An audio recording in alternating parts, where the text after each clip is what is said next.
اخلاص کی بنا پر بات کر رہے تھے، اس میں کوئی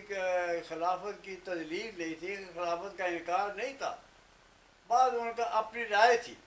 لیکن خلیفہ صاحب نے اس رائے کو بھی پسند نہیں کیا، ایک خطبہ دے دیا مولوی نور الدین کے خلاف کہ وہ کیا تھا، اس کے پاس تو قادیان میں ایک کچا کوٹھا بھی نہیں تھا، اور اس قسم کا ان کے خلاف خطبہ دے دیا۔ میں نے وہ خطبہ کو پڑھا، میں نے خلیفہ صاحب کو ایک خط لکھا،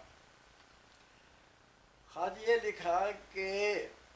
مرزا آپ نے اپنے سسر، اپنے استاد اور پہلے خلیفہ کے خلاف ایسی نازیبہ بات کی ہے، آپ کو یہ نازیب بات نہیں کرنی چاہیے۔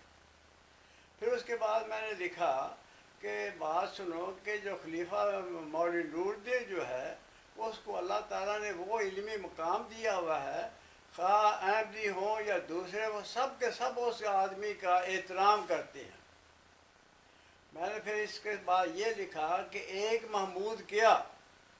اگر ہزاروں محمود بھی مرزا نور الدین کی جوتیوں کی خاک کے برابر ہیں، اور مولوی نور الدین کی شان صرف کسی عمارت کے نام رکھنے کے ساتھ نہیں ہے، ان کو اللہ تعالیٰ نے جو مقام علمی دیا ہوا ہے وہ سارے اس کے معترف ہیں، اگر اس کا نام پر نام بھی عمارت رکھی جائے تو کوئی فرق نہیں پڑتا۔ تو آپ نہایت ہی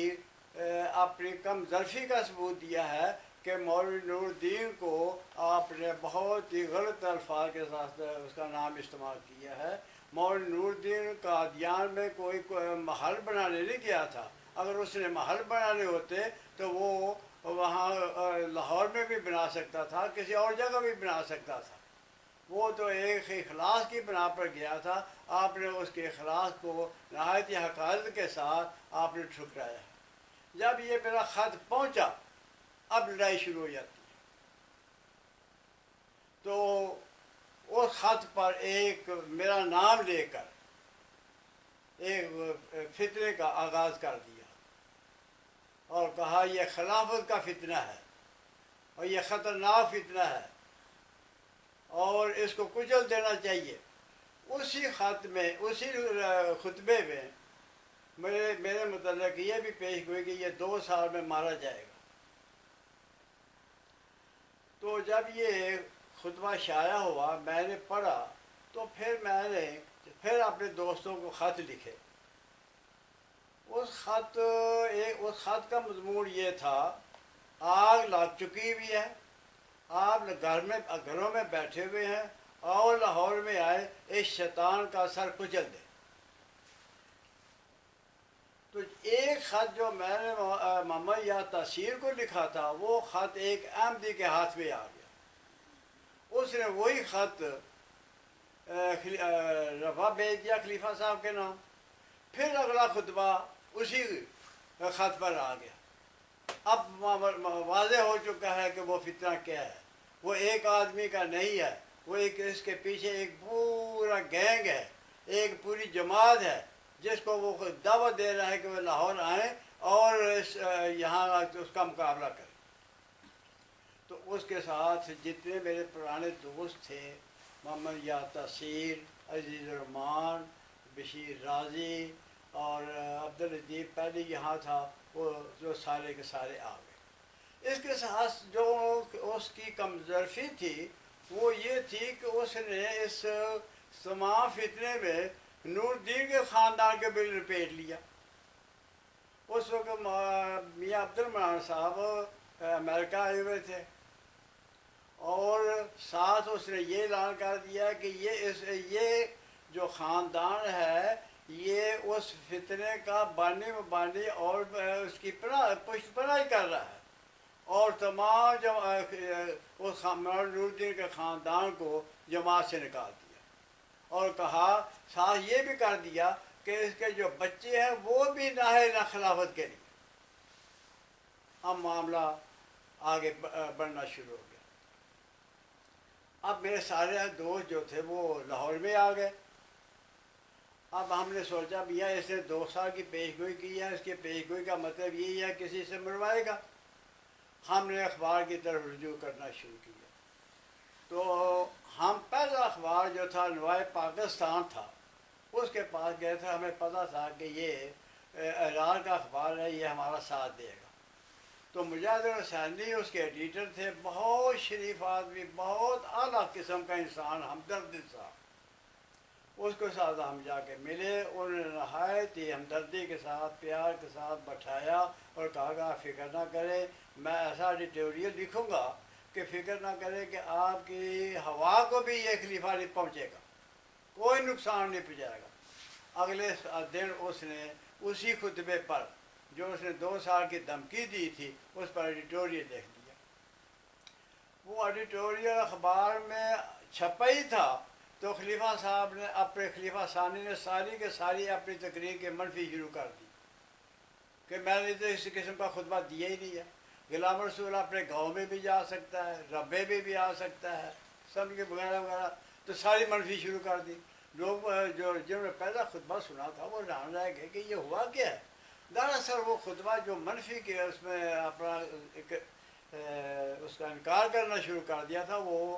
مجاہد الحسینی کا وہ ایڈیٹوریل تھا جو انہوں نے گورنمنٹ کو کہا تھا کہ اگر اس قسم کی تقاریر کے ساتھ اگر لوگوں کو مارنا شروع کر دے خلیفہ تو پھر پاکستان میں کیسے امن قائم ہوگا۔ تو بہرحال وہ جو تھا نا، اس نے اپنی تقریر سے انحراف کیا اور آگے بحث چلنی شروع ہو گئی اور جھگڑا شروع ہو گیا۔ ہم نے دوسرے اخباروں کی طرف بھی توجہ کی، اس میں پھر ہم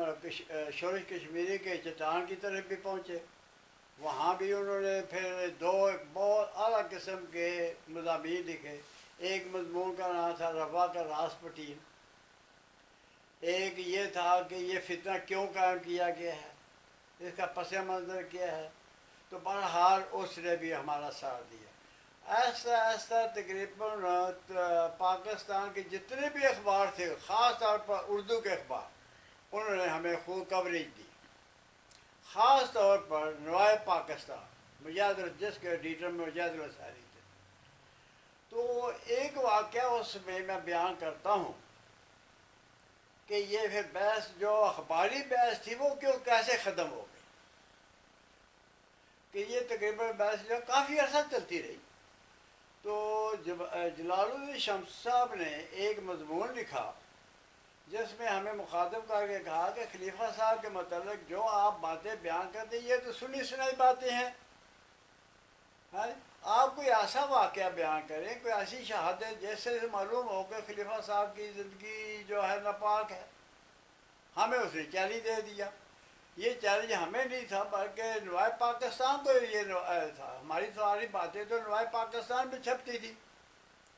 تو جب یہ مضمون چھپا تو مجھے مجاہد الحسینی صاحب نے کہا کہ میاں اب تو انہوں نے چیلنج دے دیا ہے کہ آپ کوئی ایسی شہادت بیان کریں، ایسی کوئی گواہی بیان کریں جس سے یہ واضح ہو جائے کہ خلیفہ صاحب کا کردار بڑا گندا ہے۔ میں نے ان سے کہا کہ میاں یہ بات یہ ہے کہ میں اگر کوئی ایسا مضمون لکھتا ہوں آپ اس کو شائع کر دیں گے؟ انہوں نے کہا کہ اس نے تو چیلنج کیا، میں کیوں نہ شائع کروں گا۔ میں نے ایک پھر مضمون لکھا جس کا بنیادی نقطہ یہ تھا، میں نے جلال الدین شمس کو مخاطب کر کے یہ کہا کہ میاں اگر ہماری دوسری گواہیوں پر آپ کو اعتماد نہیں ہے تو آپ اپنی بیٹی جمیلہ سے پوچھ لیں، وہ آپ کو ساری حقیقت بیان کر دے گی، اور یہ حلفیہ بیان دیں